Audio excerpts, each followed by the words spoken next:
안녕하세요. 네, 여러분 반갑습니다. 자, 저랑 좀 익숙하신 분들도 있고, 그다음에 우리 기초이론부터 저랑 같이 수업을 들으셨던 분들도 있고, 오늘 첫 수업을 오신 분들도 있어요. 자, 이번 시간은 우리 공중보건학 기본이론 강의 첫 시간이고, 자, 지금이 이제 제대로 시작이다라고 생각을 하고 강의를 같이 들어가시면 될 것 같아요. 여러분들이 이제 보건직 공무원 또는 의료기술직 공무원 또는 보건진료직 준비하시는 분들 있을 거고, 보건연구사 또는 뭐 복지부 이런 데 각각의 이제 본인의 분야에 맞는 부분을 준비를 하고 계시고, 이제 공통적으로 보는 전공 과목이 바로 공중보건학이죠. 그래서 이제 보건직이나 어쨌든 의료기술직 이렇게 선택하시는 분들은 기본 베이스 자체가 아마도 보건 관련된 전공을 하셨던 분들이 좀 거의 대부분이셔서, 공중보건이 아마 여러분들 한 뭐 1학년 때, 그쵸? 1학년 때 기본 수업으로 기본 필수? 뭐 전공 필수라고 하나? 그쵸? 전공 필수 과목으로 아마 한 번씩은 들었을 거예요. 그쵸? 기억이 나요? 안 나요.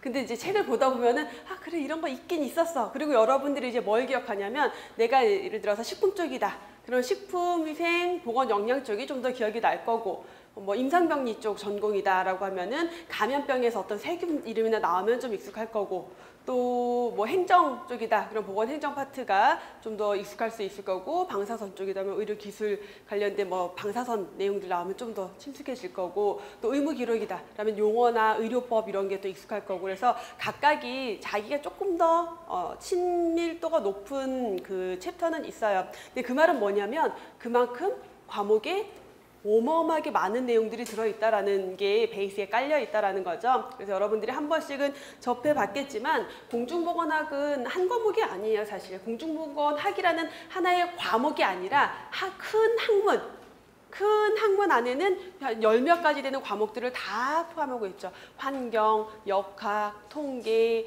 뭐 감염병, 질병에 대한 것들, 의학, 간호학 들어가 있고, 또 식품이나 영양이나 노인보건, 정신보건, 또 이런 것들이 너무 많아요. 그러다 보니까 이 과목 자체가 사실은 하나의 전공 과목이라고 하기에는 되게 애매해요. 그러니까 교수님들도 저는 공중보건학이 전공이에요.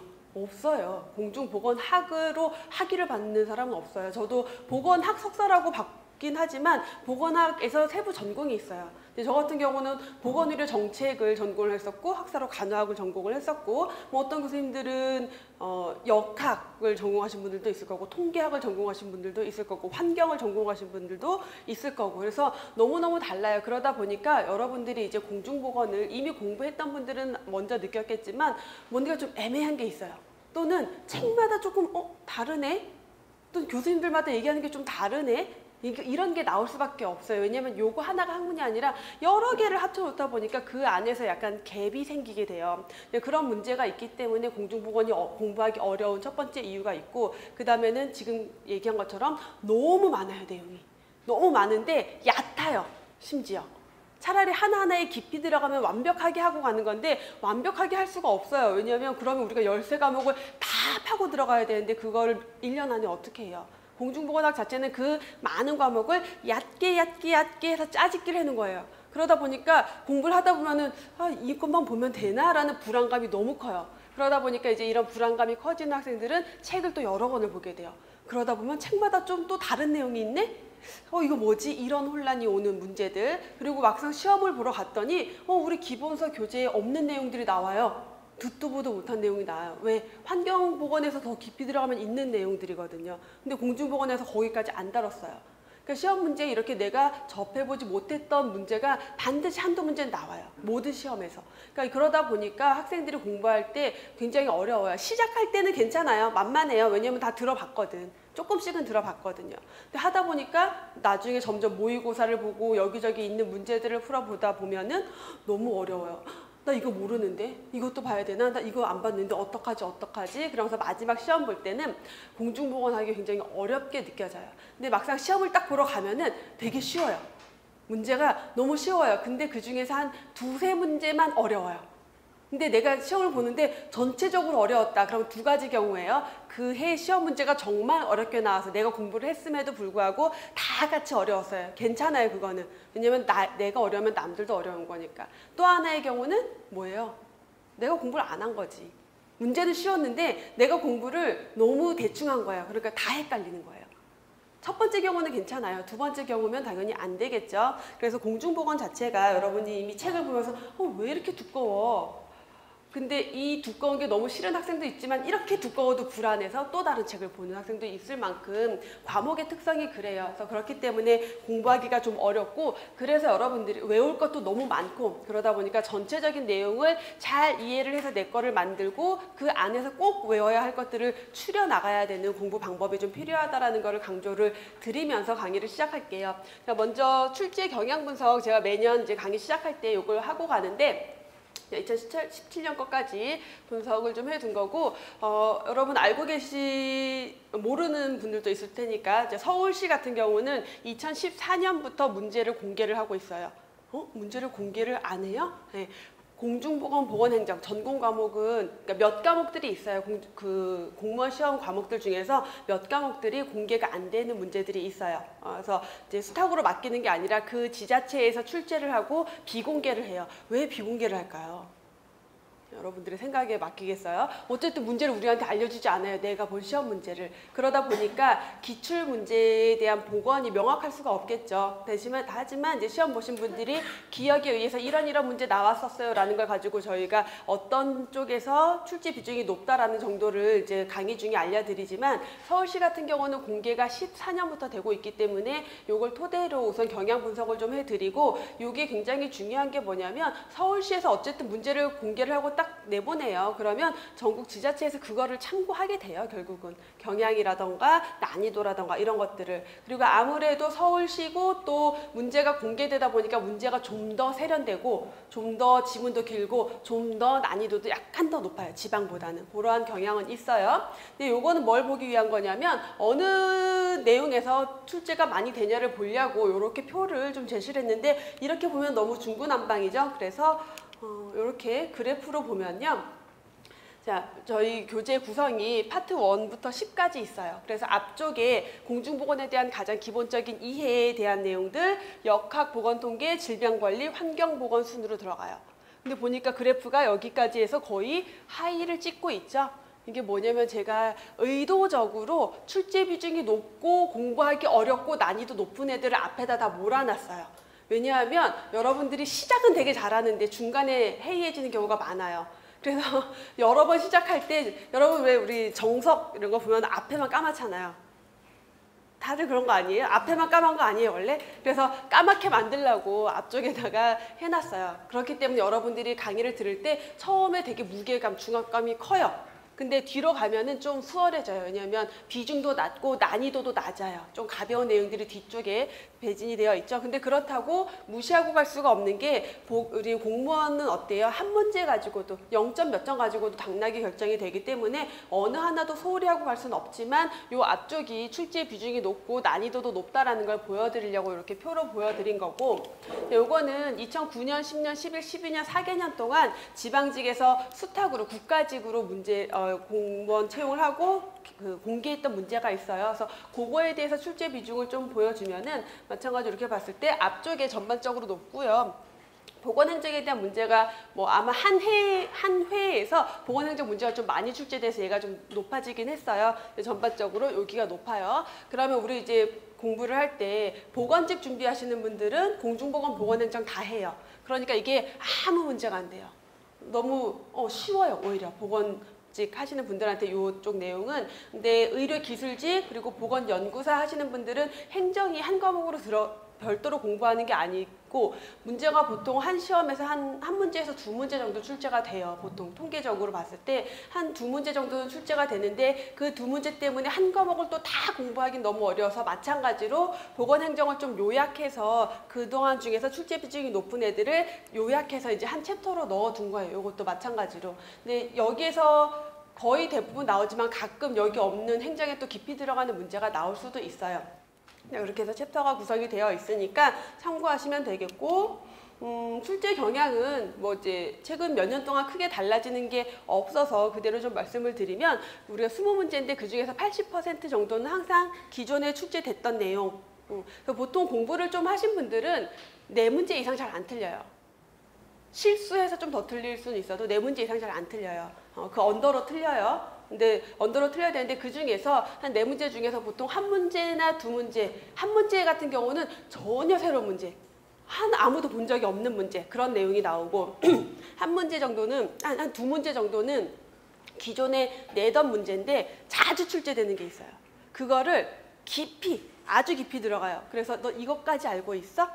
그래서 아는 건데 못 풀겠는 문제. 나 이거 분명 아는 내용인데 이 내용은 못 봤어. 이 주제에 대해서. 그런 문제가 한 두 문제 정도, 또 한 문제 더 어렵게 나오면은 법에서 좀 어렵게 출제될 수가 있어요. 보통 그래서 한 시험에서 어려운 문제가 적으면 두 문제, 많으면 한 네 문제까지도 한 두세 문제 정도 그렇게 출제가 되고 있다라는 거고, 문제는 뭐 여러분들 이제 그 앞으로 문제를 풀어보면 알겠지만 문제 지문이 사실 점점 길어져요. 특히 서울시 같은 경우는 지문이 점점 길어지고, 단순 암기 문제가 예전에는 좀 많이 나왔었는데 지금은 이해해야지 풀 수 있는 문제의 비중이 좀 더 높아지고 있어요. 다 그렇게 나오는 건 아니고 단순 암기 문제도 나오고 간단한 문제도 나오지만 이러한 이해 위주의 문제가 좀 비중이 높아지고 있고, 또 어떤 내용에 대해서 하나의 내용을 묻는 게 아니라 여러 가지를 적어놓고 이 중에서 맞는 거 틀린 거 찾으라는 식으로 해서 문제가 자주 출제가 돼요. 그래서 예를 들어 보면은 산업재해 지표 중에서 강도율, 이제 우리가 산업재해 지표 중에서 자주 보는 게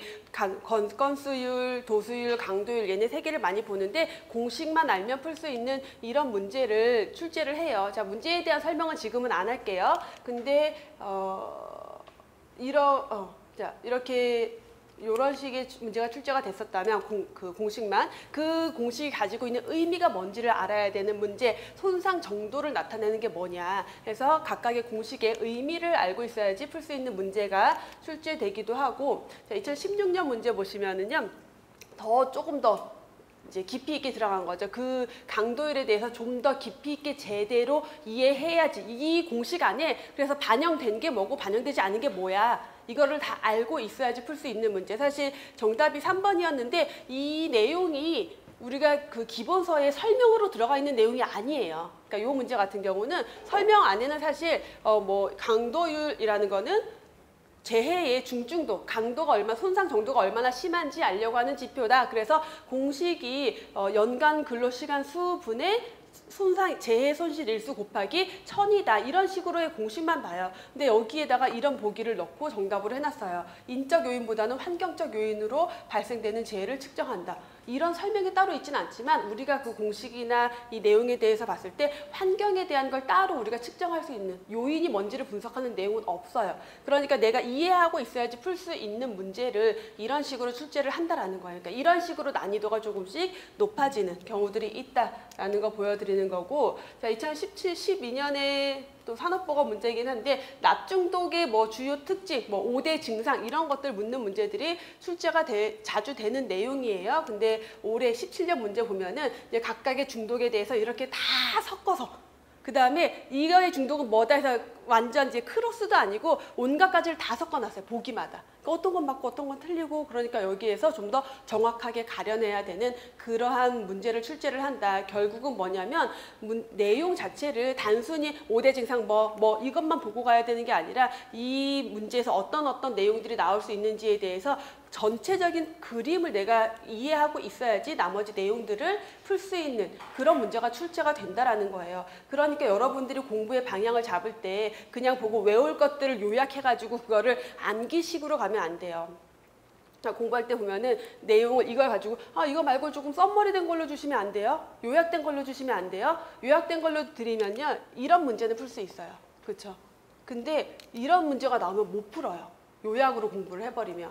그래서 전체적인 내용에 제가 그래서 강의 중에 거의 교재에 있는 내용을 다 짚고 가요. 그러니까 가끔 학생들은 왜 그런 것까지 다 짚어주고 그러세요. 그냥 중요한 것만 해주지. 그러면 두 가지 부류의 학생들이 나와요. 중요한 것만 해주면 중요한 거에 별표를 쳐놓고 옆에를 같이 보는 학생들이 있고, 중요한 것만 해주면 중요한 것만 보는 학생들이 있어요.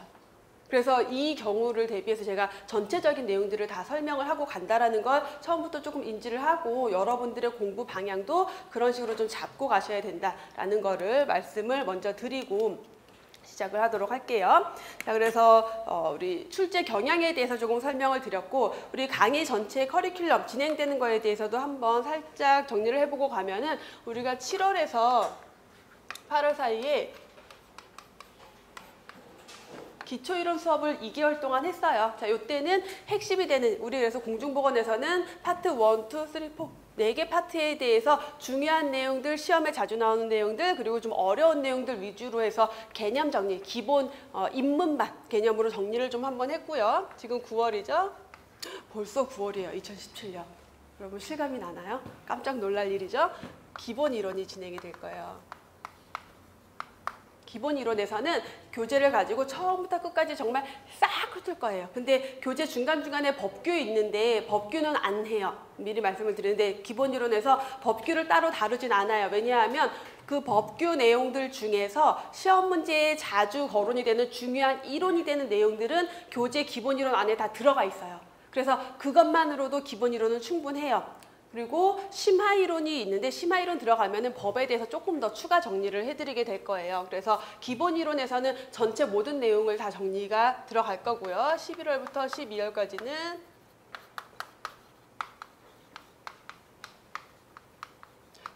작년까지는 제가 심화 이론을 할 때 이때 이제 강의를 처음 들어온 학생들도 있고 해서 기본 이론에다가 조금 내용을 더 플러스해서 하는 정도로 해서 거의 기본 이론이 중복되듯이 들어가긴 했었는데 이제 올해는 그렇게는 안 들어갈 거고 심화 이론에서는 전체를 다 하기보다는 그 중에서 이제 핵심 되는 거, 중요한 거, 포인트 되는 거, 시험에 잘 출제되는 거 플러스 교재에 없는 거, 새로운 내용들 그리고 법규에서 조금 더 깊이 있게 들어가는 식으로 심화 이론은 좀 요약해서 들어가게 될 거고요. 그다음에 1월부터 2월 또는 3월까지가 단원별 문제풀이. 자, 이 문제는 기출문제 베이스예요. 그래서 기출문제 90% 플러스 이제 기출문제에 없지만 출제될 수 있는 문제 또는 새로운 유형 이런 식의 문제들이 해서 2개월에서 3개월 정도 진행이 될 것 같아요. 제가 워낙은 3개월 과정으로 잡고는 있어요. 문제의 양에 따라 좀 달라지긴 하겠지만 그러면은 4월이 되면은 그래서 만약에 이게 2개월 만에 끝난다라면 모의고사가 한 2개월 진행이 될 거고 얘가 3개월 진행이 되면은 나머지 한 달이 모의고사. 그래서 모의고사에서는 마지막 점검, 여러분들이 시험을 보기 위한 실제 준비가 들어갈 거예요. 그래서 문제풀이가 굉장히 중요해요, 여러분 사실. 그래서 기본 이론 당연히 기본서가 지금 이렇게 보면요. 여기에서 한번 뭐 일부 봤다 치더라도 여기에 기본 한 번, 두 번, 세 번이 들어가요. 단원별 문제풀이에서는 우리가 문제풀이가 주 수업이긴 하지만 그거를 교재 순서대로, 그러니까 교재 단원 순서대로, 내용 순서대로 그대로 문제를 풀면서 나갈 거예요. 굳이 이렇게 하는 이유는 뭐냐면 그렇게 해야지 기본서를 문제를 풀면서 동시에 기본서를 한 번을 다시 보게 돼요. 회독수를 늘리기 위한 거예요. 그래서 이 문제풀이를 처음 시작할 때 여러분들이 당황해요. 나 분명히 기본 이론, 심화 이론 들어서 이론 정리 다 했는데 문제를 푸는데 못 풀겠어. 거의 대부분 그래요. 아는 내용인데 문제를 못 풀겠어요. 이게 굉장히 많이 나와요. 근데 이 문제풀이를 통해서 문제와 이론을 같이 한번 정리를 하고 나면은 문제 푸는 기술이 생겨요. 자, 그다음에 모의고사를 들어가면요. 다시 한번 또 좌절을 해요. 뭐야 못 풀겠어. 왜 이렇게 어려워요. 문제를 못 풀겠어요. 왜 그러냐면 제가 처음에 모의고사 시작할 때는 어려운 문제를 많이 내요. 그래야지 여러분들이 당황해서 큰일 났다 하고 공부를 또 해요. 자, 모의고사를 그렇게 해서 진행을 하는데 모의고사에서는 그래서 전체적으로 어려운 문제도 계속 나갈 거지만 나중에 가면은 쉬운 문제도 굉장히 많이 나갈 거예요. 그래서 모의고사 막판에 가면은 다 맞거나 한두 개 틀리거나 이런 학생들이 많아져요. 근데 그게 실제 시험이라고 생각을 하시면 돼요. 그래서 실제 시험 가면은 보통 그 정도 난이도 나온다. 그리고 쉬운 문제는 굳이 왜 풀어봐요? 그러면 다 아는 건데 그것도 연습이에요. 그래서 합격생들이 합격하고 와서 저한테 이제 피드백 주는 내용들 중에 쉬운 문제를 많이 풀어본 것도 실제 시험 볼 때 너무 도움이 많이 됐다. 왜냐하면 문제를 보고 빨리빨리 풀어 나갈 수가 있어요. 그리고 공부를 또 오래 했던 학생들 중에서 특히 공부 오래 하고 시험 준비가 되게 잘 돼 있어요. 근데 마지막에 막 총정리하거나 문제 풀거나 할 때 저한테 와서 하는 얘기가 자꾸 쉬운 걸 틀려요. 공부를 정말 제대로 한 학생들, 많이 한 학생들이 빠지는 함정이 뭐냐면은 너무 생각이 많아지다 보니까 스스로 더 꽈요, 문제를. 그러다 보니까 오히려 쉬운 문제에서 틀리는 학생들이 있어요. 그런 오류를 범하면 안 돼요. 그래서 문제 푸는 연습까지 이렇게 해서 4월까지 강의가 진행이 될 거고, 보통 6월에 전체적인 시험이 있죠. 그 5월 달에는 왜 강의를 안 해주세요? 자, 5월 달에는 여러분들이 마지막 정리를 하는 시간이에요. 그래서 제가 얘기하는 걸 듣는 거에만 익숙해질 게 아니라 여러분들이 스스로 마무리 정리를 하는 시간이다라고 생각을 하고 전체 그 학습 스케줄을 잡으시면 될 것 같아요. 자, 이렇게 하면은 최소한 3회에서 4회 정도의 회독수를 가지게 돼요. 그래서 회독수가 왜 중요하냐면 내용이 너무 광범위하다 보니까 한 번에 다 절대 못 외워요. 그리고 암기할 내용들, 이제 필수 암기 내용들이 있어요. 끝까지 우리 발목을 잡는 숫자들, 정말 미묘한 0.01이냐, 0.1이냐, 0.001이냐, 0.002냐 이런 것들, 또는 감염병의 종류들, 이런 것들이 이제 마지막까지 우리 발목을 잡는데, 이제 학생들 중에 이제 시험을 보고 나서 떨어진 다음에 저한테 이제 편지 보내신 학생들 중에 에이, 설마 이런 거 나오겠어? 라는 마음으로 그걸 버렸는데, 그런 문제가 꼭 어디서든 한 문제는 나오는 거죠. 그래서 그게 발목을 잡을 줄 몰랐다. 버리고 가면 안 된다라는 거예요. 그래서 그런 것까지 다 해야 되고. 자, 그렇고요. 그다음에 이제 강의를 본격적으로 들어가기 전에 제가 한 얘기만 조금 더 하고 가면은, 제가 이 얘기는 사실 강의를 할 때마다 이걸 해야 될까 말아야 될까 고민을 이제 많이 해요. 제 수업을 들었던 학생들은 벌써 웃는데, 고민을 많이 하는데 꼭 하게 만드는 게 뭐냐면, 합격한 학생들이 연락을 해서 꼭 그 얘기를 저한테 다시 해요. 그래서 이게 도움이 되는구나 라는 생각을 해서 조금 말씀을 드리면, 제가 제일 중요하게 생각하는 게 여러분들이 믿는 게 제일 중요하다고 생각을 해요. 우선 여러분들은 목표가 있어요. 내가 하고 싶은 게 있고, 그렇죠? 그래서 나는 공무원 시험에 합격할 거다라는 목표를 가지고 있는데, 그 목표에 대해서 여러분들이 생각하는 방향성이 굉장히 달라요. 어떤 학생들은 나 떨어지면 안 되는데, 이번에 떨어지면 안 되는데, 떨어지면 엄마가 얼마나 속상해할까 이러면서 공부하는 학생이 있고, 꼭 붙어야지, 나 이번에 꼭 합격할 거야, 내가 합격하면 엄마가 얼마나 좋아할까 이렇게 생각하면서 공부하는 학생이 있어요. 그렇죠? 본인은 어디예요? 각자 자기는? 후자예요? 후자여야 해요. 굉장히 중요하다라고 저는 이걸 생각을 해요. 왜냐면 내가 원하는 걸 생각해야 돼요. 원하지 않는 걸 생각하지 말고 내가 원하는 걸 생각해야 돼요. 그래야지 좀 더 그쪽으로 가까이 갈 수가 있어요.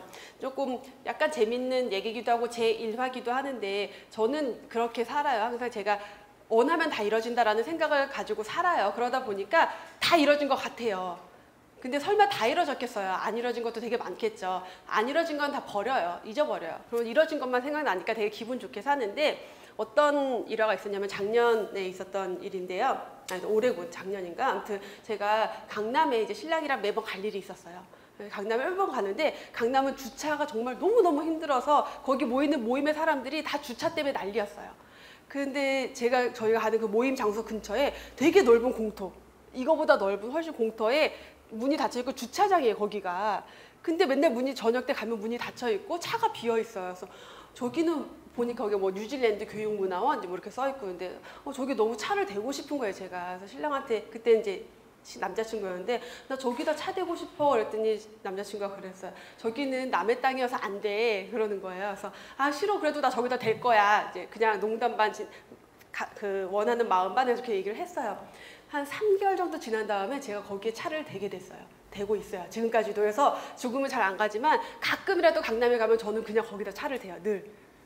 신기하죠? 진짜예요. 요만큼의 MSG도 없이 어떻게 이런 일이 생겼을까? 제가 원했으니까 됐다라고 저는 생각을 하는데, 그 과정에 뭐가 있었냐면은, 신랑이랑 제가 하는 이제 취미생활로 하는 무슨 강습이 있는데, 거기에 매 분기별로 신입 수강생들이 오는데, 저희 신랑이 강습을 할 때 온 신입 수강생 중에 한 명이 그 건물 주인의 회사의 직원이었어요. 그래가지고 자기가 직원이니까 경비 아저씨한테 얘기해가지고 저희 차는 무조건 될 수 있게 해준 거예요. 그래가지고 저는 진짜 그 땅에다가, 아무도 못 되는데 저는 그 땅에다가 자유롭게 차를 대고 있어요. 너무 신기하지 않아요, 여러분? 여러분이 합격이 이랬으면 좋겠다라는 거예요. 내가 나는 하고 싶어 생각을 했을 때 그게 여러분들의 미래의 모습이 딱 되어 있어야 된다고 생각을 하고, 자, 이제 웃자고 얘기한 얘기지만 뼈가 있는 얘기고요. 공부를 할 때 여러분들이 내가 합격할 거야, 공부 딱 시작할 때 나 이럴 거야 해서 이번에 꼭 합격할 거야 이렇게 얘기하는 학생이 있고, 또는 이번에 한번 해보고 뭐 되겠어요, 사실. 그냥 겸양 떠느라고. 되겠어요. 안 될 수도 있죠. 뭐 안 되면 어떡하지? 이걸 가지고 있는 학생이 있어요. 근데 그런 마음이 있을 때 공부할 때 뭐가 달라지냐면 공부를 하는 태도가 달라져요. 내가 합격할 거야 라고 호언장담을 했어요. 스스로 합격할 거야 라고 마음을 먹었어요. 생각을 하고 믿고 있어요. 그러면 공부할 때 어떻게 해요? 조금이라도 더 봐요. 이거 하나 더 보면 합격할 것 같고 얘를 봐야지 붙을 것 같으니까 계속 보게 되는데 합격할 수 있을까? 뭐 될까? 이런 마음을 가지고 있으면 보다가 힘들어요. 사실 공부하다가 그렇잖아요. 할 것도 너무 많고 힘들어요. 지쳐요. 그러면 의심이 점점 커지는 거야. 될까? 나 이렇게 어려운데 이거 공부한다고 될까? 라는 의심이 점점 커지면서 결국은 공부가 약간 소홀해지고 나태해지고 슬럼프에 빠지고 그렇게 될 수밖에 없어요. 그럼 결과는 달라질 수밖에 없는 거예요. 그래서 꼭 여러분들이 믿고 하라는 얘기를 공부하는 자세가 달라지기 때문에 드리는 거고, 또 하나는 이제 이것도 제가 매번 말씀드리는 건데, 우리 학생들 중에 정말 열심히 공부해서 다 같이, 그래서 어떤 학생은 지역 이제 나중에 우리 원서 접수할 때 얼마나 또 눈치 작전을 많이 해요. 그쵸? 우리 뼈 아픈 눈치 작전, 여기를 쓸까 저기를 쓸까 고민을 많이 해요. 이건 누구나 하는 고민이에요. 어쩔 수 없어요. 근데 어떤 학생은 굉장히 높은 점수를 받았어요. 90점이 넘었어요. 어떤 학생은 85점 정도가 됐어요. 근데 이 85점 맞은 학생은 그쪽 커트라인이 낮아서 붙고, 90점이 넘었는데 이 학생은 그 지역의 합격선이 높아져서 떨어졌단 말이에요. 이런 케이스들이 실제 많아요. 그럼 이건 사실 운이잖아요. 그쵸? 이거는 내가 그때 눈치 작전을 잘못해서 그게 아니에요. 그건 운인 거예요, 운. 그럼 이 운을 도대체 어떻게 할 거냐? 하늘이 나를 미워해라고 원망할 거예요? 그러기 전에 하늘이 나를 이뻐하게끔 만들자라는 거죠. 그게 뭐 하나님을 믿든 부처님을 믿든 누가 중요한 게 아니라, 어쨌든 누군가 나를 도와줄 사람이, 도와줄 무언가가 있다라면은 내가 원하는 걸 얘기를 해야 되겠죠. 그래서 삼신할머니가 아기를 점지할 때 내가 딸락해 해주세요, 딸락해 해주세요 라고 얘기하는 사람이랑 아들 낳으면 안 돼요, 아들 낳으면 안 돼요 라고 얘기를 해요. 그럼 삼신할머니는 딸락해 해주세요, 딸락해 해주세요 한 사람한테는 딸을 점지해 주고요, 아들 낳으면 안 돼요, 아들 낳으면 안 돼요 그런 사람은 아들을 점지해 줘요. 왜? 앞에 말만 듣거든요. 앞에 말만 들어요. 그럼 앞에 말이 뭔지가 되게 중요한 거죠. 내가 원하는 거를 생각을 해라. 그래야지 운조차도 내 걸로 가져올 수 있다라고 저는 생각을 하고, 실제 저희 그 합격생이 써준 합격수기가 교재에 실려 있는데 거기 보면은 그 말이 너무 도움이 됐다라고 학생들이 또 얘기를 해줘서 제가 다시 한번 구구절절하게 마치 사이비 교주인 양 이런 얘기를 했지만, 저는 종교적인 색채는 전혀 없습니다. 저는 그냥 저의 믿음을 믿는 사람이기 때문에 저의 믿음을 좀 여러분들한테 혹시라도 요만큼이라도 도움이 될까 싶어서 얘기를 했고요. 자, 이제 본격적으로 강의를 들어갈게요. 네, 교재에 먼저 조금 설명을 드리고 가면은 교재가 1권, 2권으로 나뉘어져 있어요. 그쵸? 근데 1권만 해도 다른 교재 한 권이에요. 그쵸? 어이없게도 1권인데 이게 한 교재예요. 그리고 2권이 또 있어요. 그쵸? 그래서 이게 1권이 기본이론이고 2권이 심화이론이고가 아니고 두 개가 같이 다 합쳐서 기본이론에 다 다룰 내용이에요. 이게 전체가 시험 범위이기 때문에 다 할 거고요. 교재 앞에 그 챕터 순서 보면은 아까 제가 출제 비중 설명드렸다시피 1권에 있는 공중보건 총론, 역학 보건 통계, 질병관리, 환경 보건, 여기까지가 1권인데 이 안에서 출제 비중이 높고 난이도도 높고 범위도 넓다라고 했고, 그 나머지 내용들이 뒤에 2권에 들어가 있고요. 각각의 단원별로 보면요, 단원마다 파트가 있고 파트 안에 장이 있는데 장별로 OX 퀴즈, 그래서 내용 점검하기 위한 OX 퀴즈가 있으니까 그거는 강의 중에 저랑 같이 풀어볼 거고, 그 다음 단원별로 파트별로 기출문제와 예상문제가 있어요. 요거는 기본 이론, 심화이론에서 제가 안 풀어드려요. 문제풀이 따로 안 해드려요. 그럼 여러분들 자습용으로 보시면 돼요. 그래서 여러분 공부하고 문제 풀어보면서 점검하는 정도로 보시면 되겠고, 뒤에 해설 다 있으니까 찾아서 보실 수 있을 거고요. 그리고 중간중간에 있는 법은 기본이론에서 다루지 않는다라고 말씀을 드렸고, 그 다음 교재 맨 마지막에 이제 2권까지 가면은 부록에서 기출문제로 공개됐던 기출문제, 그래서 서울시 기출문제랑 지방직 수탁 기출문제가 수록이 되어 있으니까 참고하시면 되겠고, 그 다음에 2권 제일 마지막에 보면요, 그 찾아보기 있어요. 그래서 여러분들 공부하다가 모르는 내용, 문제에 대한 모르는 단어 나왔다라면은 거기 해당 페이지 찾아서 공부하실 수 있으니까 참고하시길 바랄게요. 자, 바로 이어서 이제 15페이지 볼게요.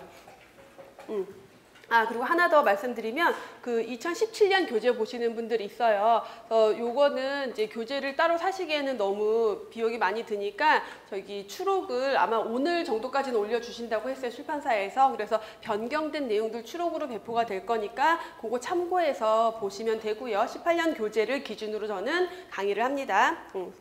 자, 15페이지 이어서 보도록 할게요. 공중보건학의 개념 보는데 맨 위에 보시면은 관계 법규와 학습 길라잡이 있는데 이제 챕터마다 관련된 법규가 뭐가 있는지를 제가 쭉 적어놨죠. 그래서 공중보건이랑 관련된 가장 대표적인 법 중에 하나가 공공보건의료에 관한 법률과 보건의료 기본법이 있어요. 둘 다 2000년에 제정이 된 법들이에요. 그래서 얘네들은 보건의료의 중요성이 더욱 대두가 되면서 국가에서의 보건의료 체계, 보건의료 국가의 역할 이런 것들이 중요성이 대두가 되면서 만들어진 어떤 이념적인 법이다. 그래서 이 법에 의해서 보건의료에 대한 기본 계획도 세워지고 공공보건의료에 대한 계획도 세워지고 국가의 의무나 지방자치단체의 의무나 국민의 권리 이런 것들이 명시가 되고 있고요. 둘이 같이 제정이 된 거예요. 같은 해에 같은 날 딱 발표가 된 법이 이 두 가지의 법이에요.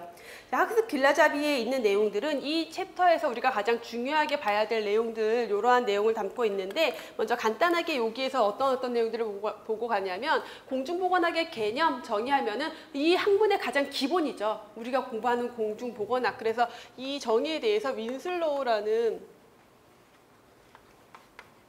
학자가 한 정의가 있어요. 이 정의가 가장 기본이 되는 정의예요. 그래서 시험 문제에 자주 나와요. 굉장히 쉬운 내용이지만 자주 나오는 윈슬로우의 정의를 기본으로 한, 기본 바탕으로 한 공중보건학에 대한 개념을 보게 될 거고, 공중보건의 역사적 발달 과정, 그래서 고대기부터 시작해서 고대기, 중세기, 근세기, 근대기, 발전기에 올 때까지 공중보건학이 어떠한 역사를 거쳐서 지금까지 발전해 왔는지 그 역사적 전체 흐름을 보게 될 거고요. 1차 보건의료라고 하면은 이제 조금 생소할 수도 있는 개념이지만 1차 보건의료는 현대에 와서 가장 중요시되는 개념 중에 하나였고요. 1978년에 WHO에서 알마타 회의를 해요. 우리 회의 이름이 어디 회의, 무슨 회의라고 하면 그 지역이죠. 그래서 알마타 지역에서 있었던 알마타 회의를 통해서 알마타 선언을 하면서 모든 전 세계 인류의 건강을 위해서 우리가 1차 보건의료를 이용해야 된다. 1차 보건의료의 중요성을 강조했던 회의가 있고 그만큼 중요한 내용이에요. 양질의 보건의료. 그래서 1차 보건의료와 함께 이제 국민들에게 전 세계에 있는 인류에게 양질의 보건의료 서비스를 제공해야 되는데 질 좋은 서비스를 제공해야 되는데 그 질이란 뭐냐? 그럼 양질의 보건의료란 뭐냐? 많은 학자들이 또 개념을 정의를 하게 돼요.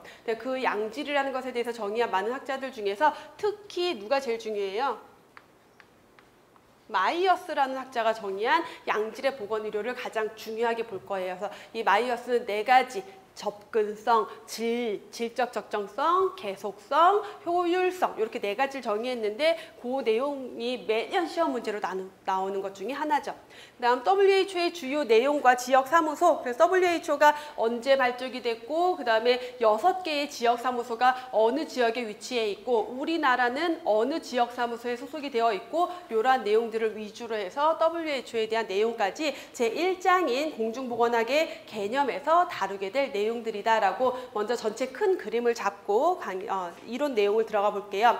15페이지 보시면은 공중보건학의 정의, 그래서 이 정의를 중요하게 본다라고 했는데 누가 정의했어요? 윈슬로우라는 학자가 정의를 했어요. 1920년에 미국 예일 대학의 교수였는데 공중보건학에 대해서 정의를 했는데 먼저 첫 번째 내용이 뭐냐면 지역사회의 노력에 밑줄을 그을게요. 지역사회가 노력을 해야 돼요. 그래서 뭘 달성하고자 하냐면 3가지 목표가 제시됐죠. 1번에 질병 예방의 1번, 수명 연장의 2번. 자, 그 지역사회가 노력을 해서 동그라미 2를 앞에 써주세요. 질병 예방, 2번 수명을 연장. 자, 3번은 신체적, 정신적 효율 증진 또는 뭐 육체적, 정신적 효율 증진이라고 해요. 자, 이 1번, 2번, 3번이 이 공중보건학이 가지고 있는 목적이에요. 이 목적을 위해서 누가 노력을 한다? 지역사회가 노력을 해요. 자, 이러한 기술이며 과학이 바로 공중보건학이다. 그러면 공중보건은 기술의 학문이고요. 과학의 학문이다라는 거죠. 기술, 과학의 동그라미를 같이 해줄게요. 그래서 전체적으로 보면은 지역사회가 노력을 해서 질병을 예방하고 예방하고 수명을 연장시키고 그리고 신체적 정신적 효율을 증진시키는 기술이며 과학이 공중보건학이다. 그럼 지역사회가 이 목적을 달성하기 위해서 어떤 노력을 해야 되느냐? 그 지역사회의 노력이 제시가 되어 있죠. 우선 환경위생을 관리해야 돼요. 그래서 그 지역 주민들의 질병 예방, 수명 연장, 건강 증진을 위해서는 환경위생이 중요하다라고 이미 강조를 한 거죠. 그리고 전염병에 대한 것도 관리를 해야 되고요. 지역사회가 또 개인 위생에 대해서 지역사회가 보건교육을 해줘야 돼요. 보건교육해야 되고 또 지역사회가 의료, 간호 서비스를 조직화해야 된다. 근데 여기에서 말하는 공중보건에서 말하는 의료, 간호 서비스라는 건 뭘 위한 거다? 조기 발견과 예방적 치료를 위한 거예요. 그렇죠? 이 의료 간호 서비스인데 전문적인 치료 시설, 전문적인 치료를 위한 의료 간호 서비스를 조직한다? 그럼 틀린 내용이 돼요. 공중보건은 전문적인 치료가 들어가는 게 아니라 항상 예방이나 진단, 조기 진단, 예방을 중요시하기 때문에 조기 발견과 예방적 치료를 위한 의료 간호 서비스를 조직화하고 또 지역사회의 어떤 생활 수준 보장을 위한 사회제도 발전에 힘써야 된다. 이 5가지의 노력을 통해서 3가지의 목적을 달성하고자 하는 기술이며 과학이 바로 공중보건학이다라고 윈슬로우가 정의를 했고 지금까지 가장 고전적으로 얘가 가장 기본 정의가 되고 있죠. 자, 그 아래 WHO의 정의를 보면요. 자, 마찬가지의 내용을 나열하고 있어요. 그래서 1번 환경위생의 개선, 2번 전염병의 예방, 3번 위생교육, 4번 의료 간호 업무 조직화, 5번 사회기구의 발전. 이게 뭐예요? 지역사회 노력들을 나열하고 있죠? 자, 이런 것들을 행하며 지역사회 노력을 통해 결국 지역사회가 이런 것들을 행해서 자, 1번 질병 예방, 2번 생명 연장, 3번 건강과 인간적 능률 증진, 건강 증진이겠죠? 이 3가지의 목표를 달성하고자 하는 뒤에 보시면 과학이자 기술이다. 라고 해서 윈슬로우의 정의를 거의 그대로 그냥 앞뒤만 바꿔서 정의를 하고 있죠. 이렇게 공중보건 정의를 하고 있다. 라는 거. 자, 미국 의학원의 정의는 가볍게 보고 갈게요. 자, 국민이 건강할 수 있는 여건을 보장하기 위해서 집단적으로 노력하는 게 공중보건학이다 라고 정의를 했죠. 그럼 이 공중보건학은 어떠한 내용들을 담고 있느냐? 범위를 보시면요. 환경보건에 대한 부분을 다뤄야 돼요. 지역사회가 환경위생을 위해서 노력을 해야 된다. 그만큼 환경이 지역사회 주민들의 건강에 미치는 영향이 크다. 그래서 환경보건에 대해서 환경위생, 식품위생, 환경보건, 공해, 산업환경 이 모든 것들이 다 환경보건에 해당이 되는 내용들인 거죠. 이러한 분야를 담고 있고 보건관리, 그래서 보건행정이나 영양, 인구, 모자, 가족, 노인, 학교 또는 보건교육, 통계, 정보관리, 정신보건 등등 이러한 모든 내용들을 공중보건이 담고 있어야 되고 또 질병관리 분야에서도 역학이나 전염병, 성인병, 기생충 질환 같은 것들이죠. 그리고 지역사회에서의 보건, 결국 이 모든 분야가 우리가 공중보건에서 공부해야 될 내용이고 너무 광범위하기 때문에 이걸 한 과목으로 보는 게 아니라 원래는 각각의 내용들을 다 쪼개서 하나의 학문으로 보고 있는 건데 이거는 이제 개론적으로 모든 걸 합쳐둔 게 바로 공중보건학이 되는 거죠. 관련 학문도 좀 볼게요. 자, 관련 학문은 뭐 공중위생학, 공중보건, 공중위생 거의 비슷한 개념이겠죠. 위생의학, 지역사회보건학, 뭐 의학, 사회의학 등등이 있는데 주로 의학에 대한 내용들을 이제 많이 거론이 되죠. 관련 학문에. 그래서 예방의학 또는 임상의학 우리가 이걸 많이 비교를 해보는데 예방의학은 의학이 기초예요. 의학을 기초로 하면서 자, 원래 근데 의학, 임상의학은 뭘 해요? 병원에 환자들이 오면 그 환자들 진단하고 치료하는 게 그 주 업무인데 예방의학은 어떻게 뭐 하냐면 예방을 위한 의학이에요. 그래서 그 개인이나 가족 사회의 가족의 질병을 예방하는 것을 기본으로 하는 학문이다. 그래서 공중보건과 예방의학은 사실 그 이론적인 배경 내용은 거의 대부분 겹쳐요. 근데 거기에서 좀 더 의학적인 것, 진단적인 것, 기술적인 게 많이 들어간 게 예방의학이고 공중보건학은 좀 더 지역사회 중심으로 되어 있다라고 보시면 되겠죠. 지역사회 보건학도 마찬가지로 지역사회에 있는 보건 문제 해결을 위한 학문이다. 사회의학도 어떤 건강 문제에 대해서 사회적 요인을 규명하는 거고 건설의학은 우리 뭐 집 짓고 이런 거 얘기하는 게 아니라 지금 뭐 건설 회사에서의 의학 그런 거 아니에요. 건설적인 건강. 그래서 최고 수준의 건강 목표, 건설적인 목표를 가진 어떤 학문이다라고 보시면 되겠죠. 자, 오른쪽에 17페이지 보시면 그래서 공중보건, 예방의학, 임상의학을 비교를 하고 있는데 자, 먼저 대상을 보시면 공중보건의 대상이 누구예요? 지역사회 집단, 지역사회 주민 또는 지역사회라고도 해요. 그래서 다음 중 공중보건의 대상은 누구인가라는 문제가 꽤 또 시험 문제로도 많이 나왔었는데 공중보건은 어떤 개인을 대상으로 하는 게 아니라 지역사회 주민 전체를 대상으로 하고 있다. 예방의학은 지역사회 전체가 대상이 아니라 어쨌든 의학이기 때문에 개인이나 가족, 찾아오는 개인이나 가족들을 대상으로 하고요. 임상의학은 병원에 오는 환자가 대상이겠죠. 목표를 보시면 공중보건과 예방의학은 어쨌든 질병을 예방하는 학문이다라고 했으니까 질병 예방, 수명 연장, 건강 증진이 기본적인 목표가 되지만 임상의학은 환자들의 질병을 치료하는 게 목표가 되겠죠. 그래서 공중보건은 이러한 목표를 달성하기 위해서 지역사회에 그러면 이 목표 달성을 위해서 뭔가 해야 되잖아요. 보건 사업을 해야 돼요. 근데 그걸 하기 위해서 어떻게 그 지역사회를 진단하느냐, 그 지역사회의 문제를 파악을 해야 되겠죠. 그래서 지역사회의 보건 수준, 건강 수준이 어떤지, 또 삶의 질 수준이 어떤지, 지역사회 주민들이 어떤 요구들을 가지고 있는지 이런 것들을 파악하고 또 이 지역사회의 보건 사업을 위한 어떤 자원은 뭐가 있는지 이런 것들을 다 파악을 해서 여기에는 이런 문제가 심각하니까, 이런 문제가 크기가 크니까 요걸 먼저 보건 사업을 하자. 우선순위를 결정해서 문제 해결을 위한 문제 해결 방법을 통해서 사업을 진행하게 되죠. 하지만 예방의학은요, 질병의 원인이 뭔지를 파악하는 게 진단 방법이에요. 그래서 예방의학은 대부분의 내용이 역학이에요. 질병의 원인을 파악하기 위해서. 그래서 질병이 유행할 때 그 질병의 원인, 위험 요인을 규명하고 거기에 따른 예방을 하는 게 예방의학이다. 하지만 임상의학은 어떤 검진 방법 등을 통해서 검사해서 진단한 다음에 거기에 따른 투약 또는 처치 이런 것들을 통해서 치료를 하겠죠. 이게 세 가지 학문의 차이예요. 그래서 예전에는 단순히 이제 공중보건학의 정의의 목표로 옳지 않은 것은, 지역사회 노력으로 옳지 않은 것은 이런 문제가 나왔었는데 최근에 경기도 의료기술직 문제라든가 서울시 문제도 그렇고 공중보건학에 대한 설명으로 옳은 것은 옳지 않은 것은 해놓고요. 지금 이 정의부터 해서 여기까지 했던 내용들을 다 짬뽕을 해서 완전히 길게 서술을 해놔요. 그래서 여기서 틀린 단어들을 찾아내는 것. 주로 틀린 단어로 나오는 게 치료를 목적으로 한다라는 거. 그건 아니에요. 치료가 목적이 될 수 없죠. 그런 것들 보시면 되겠고, 공중보건 사업을 보시면요.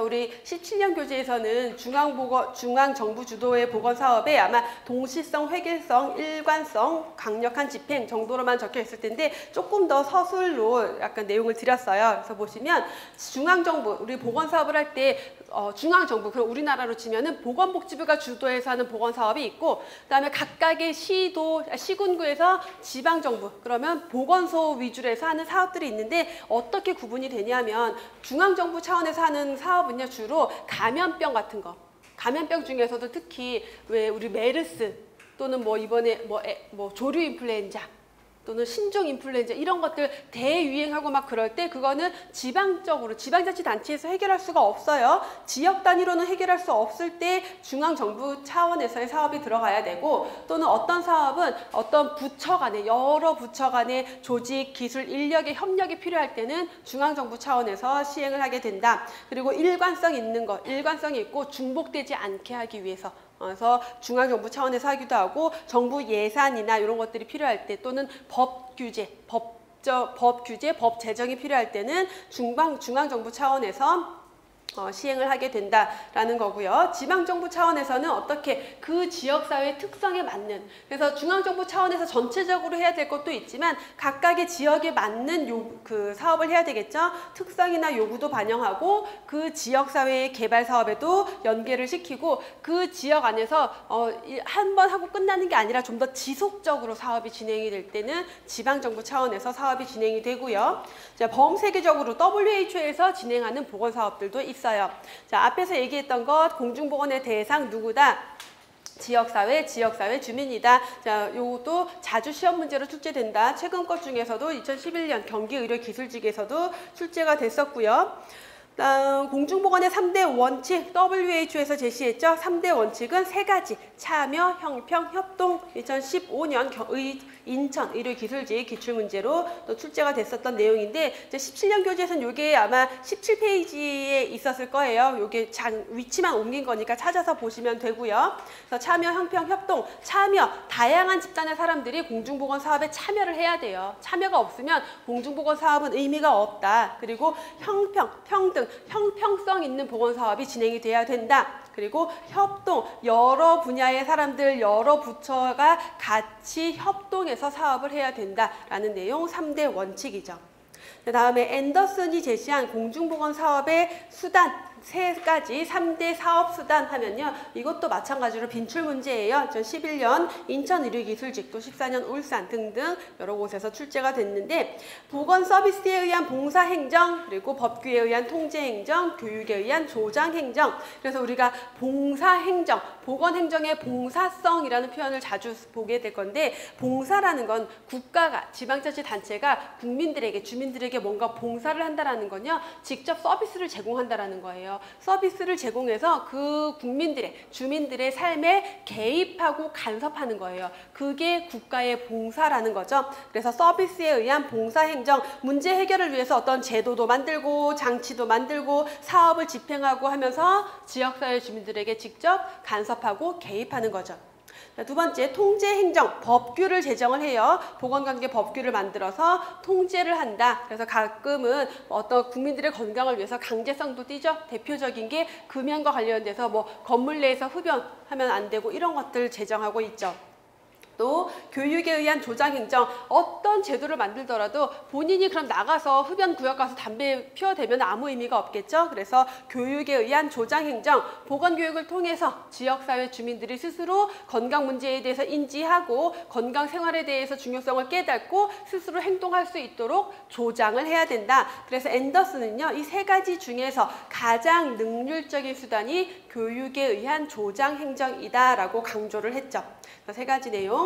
다음은 애시튼과 세이모어가 제시한 공중보건의 변화 4단계. 그래서 우리 공중보건 역사에서도 볼 수가 있겠지만 전체 역사 아니고요.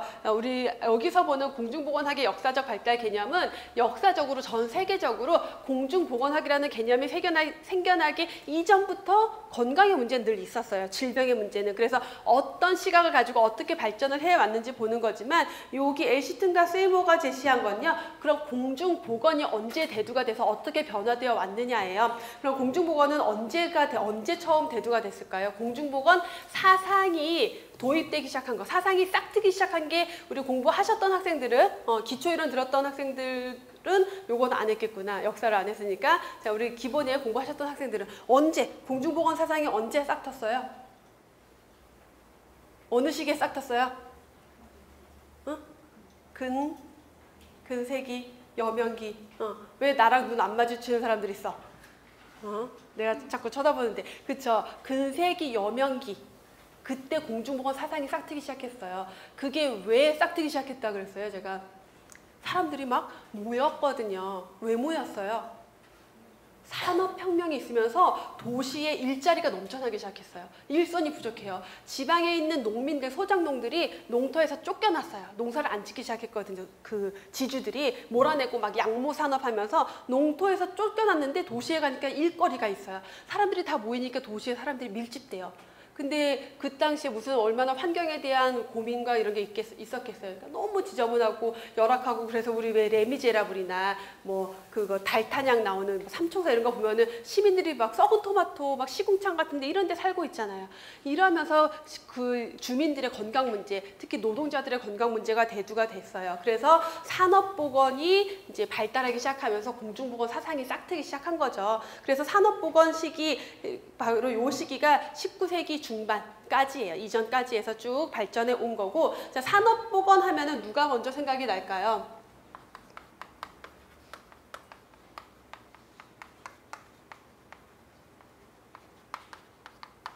라마찌니 라는 산업보건 근세기 여명기 때, 자, 요 라마찌진이라는 사람이 너무 많은 직종이 생기니까 어떻게 이 다양한 사람들의 질병의 문제가 있구나, 결국 직업이 이 사람들의 직업이 질병 문제로 연결되는구나라고 강조를 하면서 산업보건이 이제 막 발달하기 시작하고, 그러면서 공중보건 사상이 싹튼 거는 이제 인구 집단의 문제들에 대해서 관심을 가지면서 누가 에드윈 체딕이라는 사람이 노동자 열병 보고서라는 걸 발표를 해요. 열병 보고서. 그래서 우리 노동자들의 근무 환경이 너무 이렇게 열악해. 그래서 이렇게 아픈 거예요. 그래서 국가가 뭔가 관리를 좀 해야 돼요. 그래서 이 에드윈 체딕이 제시한 열병 보고서를 통해서 노동자 위생 상태 조사위원회가 설립이 되고, 영국에서 공중보건법이 제정이 돼요. 최초로. 그게 1848년이었어요. 뒤에 역사할 때 다시 나올 거예요. 그래서 그렇게 하면서 이 산업보건의 시기가 시작이 된 거죠. 산업화 도시화로 인한 보건 문제에 대처하기 위해서 19세기 중반에 이제 대두가 된 거고, 그러다가 이제 여명기라고 해요. 근대기로 넘어가요. 뒤에서 다시 나올 거예요. 자, 개인 위생의 시기로 넘어가요. 왜냐하면 이때쯤 개인 위생의 시기로 넘어가는데, 이때쯤부터는 뭐가 생기냐면 사람들이 학자들이 세균을 발견하기 시작해요. 파스테르, 코흐 이런 사람들이 세균을 발견하면서 질병의 원인은 환경 이런 게 아니라 이 세균이 원인이었네. 그러면서 개인위생, 이 세균에 대한 백신 이런 것들을 만들어내기 시작했던 게 개인위생. 그래서 이 시기에는 오히려 환경위생에 대해서 약간 등한시해요. 오히려 개인위생 또는 예방접종 이런 것들을 중요시하고, 그러다가 이제 현대기, 발전기로 넘어오죠. 치료의학의 시기로 들어가는 거예요. 의학기술, 과학이 발달하면서 의학기술이 눈부시게 발달하면서 웬만한 질병들을 다 치료해 나가요. 그러다 보니까 감염병 같은 것들은 많이 치료가 됐죠. 치료의학의 전성기, 그래서 의학 자체가 치료에 집중이 되어 있다가, 그러다 보니까 1970년대 이렇게 넘어왔더니 뭐가 문제가 됐어요. 이제 감염병은 어느 정도 정복이 됐는데 만성질환, 성인병이 문제네. 근데 이거는 치료가 안 돼요. 그러다 보니까 의료비가 너무 많이 발생이 되네. 그래서 안 되겠다. 어떻게 하면 이걸 바꿀 수 있을까? 그러면서 신공중보건. 그래서 여기서부터는 새로운 공중보건의 시기. 그래서 생활습관을 개선하자, 환경위생이 중요하다, 또는 뭐 보건의료 체계를 바꿔야 된다, 이러면서 건강 증진의 개념까지 발달되게 된 거죠. 자, 여기까지가 공중보건의 변화 4단계까지의 내용이었고요. 그래서 이렇게 하고 잠깐 쉬었다가 신공중보건에 대한 내용으로 넘어가 보도록 할게요.